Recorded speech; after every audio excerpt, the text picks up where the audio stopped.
प्रदेश में कांग्रेस पार्टी की सरकार को बने 1 साल पूरा हो गया है लगभग। और मैं समझता हूं कि बहुत कठिन समय में हमने सरकार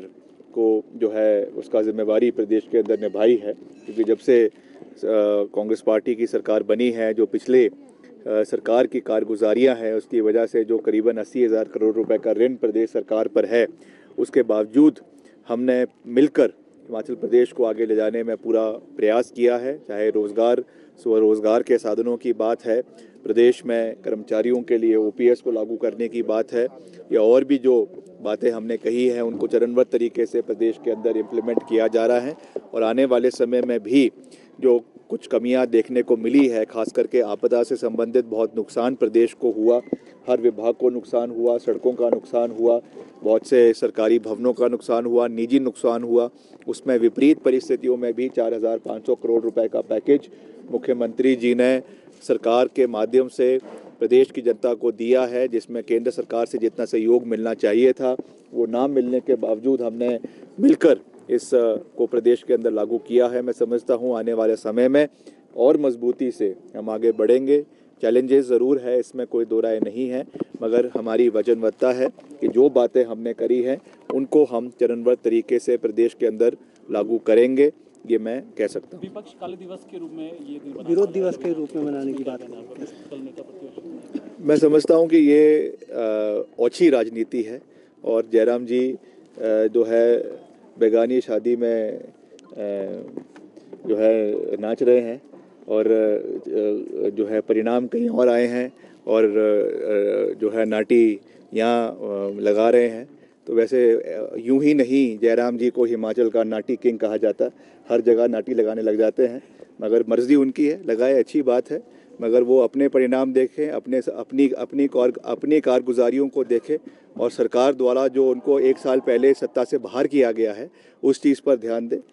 अगर मुद्दों के ऊपर विरोध करेंगे हमें कोई दिक्कत नहीं है, मगर बेवजह अनशंट बयानबाजी करना, पिछले कल मैं उनका छत्तीसगढ़ का बयान पढ़ रहा था कि छत्तीसगढ़ के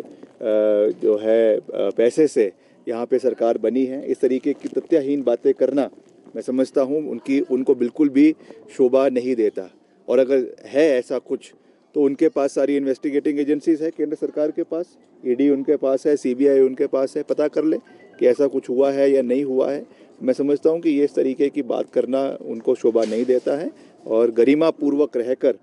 जो है वो उनको बयानबाजी करनी चाहिए। प्रदेश हित में कार्य सरकार कर रही है, उसमें उनको सहयोग करना चाहिए। उनको ये जवाब देना चाहिए कि हिमाचल में जब आपदा आई और विधानसभा में जब हम जो है सर्वसम्मति से हमने सर्वदलीय बैठक करके ये निवेदन किया कि आप जो है आपदा के लिए सब लोग इसमें समर्थन दें, तो भाजपा के लोगों ने उसमें समर्थन क्यों नहीं दिया, इसका जवाब जो है वो जयराम जी को प्रदेश की जनता को देना चाहिए। सर, ये भी आरोप लगा रहा है, कल प्रतिभा सिंह जी का भी बयान आया कि उनको जो जश्न सेलिब्रेट किया जा रहा है सरकार की तरफ से, जानकारी तक नहीं। देखिए, मुझे इसके बारे में जानकारी नहीं है, मगर निश्चित तौर से अगर प्रतिभा सिंह जी ने कुछ बात कही है तो निश्चित तौर से उसका रिड्रेसल मुख्यमंत्री जी करेंगे, क्योंकि ऑर्गेनाइजेशन की हेड श्रीमती प्रतिभा सिंह है जो माननीय सांसद है, और सीएलपी के नाते प्रदेश के मुख्यमंत्री आदरणीय ठाकुर सुखविंदर सिंह सुक्खू है। और इसमें कोई दो राय नहीं है कि सरकार और संगठन के बीच में पूरे तरीके से तालमेल होना भी चाहिए, क्योंकि सरकार जो है वो कांग्रेस पार्टी की है, संगठन के माध्यम से बनी है। उसमें मुझे विश्वास है कि मुख्यमंत्री जी इसका संज्ञान भी लेंगे, वो खुद संगठन के व्यक्ति है, और मिलकर प्रदेश में कांग्रेस पार्टी की सरकार को चलाने में संगठन के साथ तालमेल बनाकर कार्य करेंगे। इसमें कोई दो राय नहीं है, ये मैं कह सकता हूँ। सर, बर्फबारी का मौसम है और सड़कों के साथ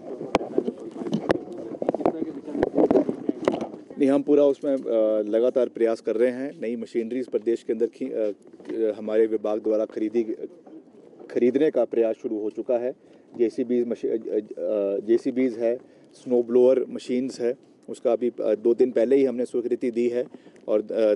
3-4 नई स्नो ब्लोअर मशीन्स प्रदेश के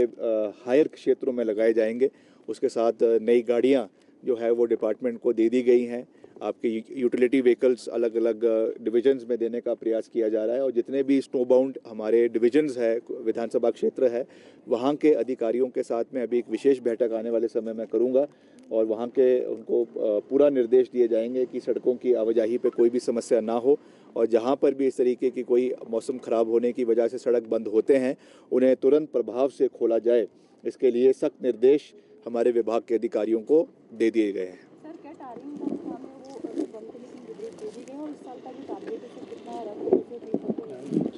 नहीं, एनुअल जो हमारा एनुअल टारिंग का प्रोसेस रहता है वो भी लगभग कई जगहों पे वो मीट हो चुका है, कई जगहों पे थोड़ी बहुत उसमें कमी भी है, मगर लगातार जो अभी मैंने रिव्यू बैठक भी करी है जिला कांगड़ा में, मैं अभी था पीछे, वहाँ का भी मैंने रिव्यू किया कांगड़ा का, तो वहाँ पर भी लगातार ऑलमोस्ट जो है वो टारगेट्स जो हमारे कहीं 20 किलोमीटर है, कहीं 25 किलोमीटर है, वो पूरे हो चुके हैं। मगर फिर भी अभी क्योंकि मौसम जो है वो काफ़ी ठंडा हो गया है और सब ज़ीरो के नीचे या कम टेम्परेचर में जो है वो टारिंग नहीं हो पाती है, इसलिए उसको अब आगे आने वाले समय में जब है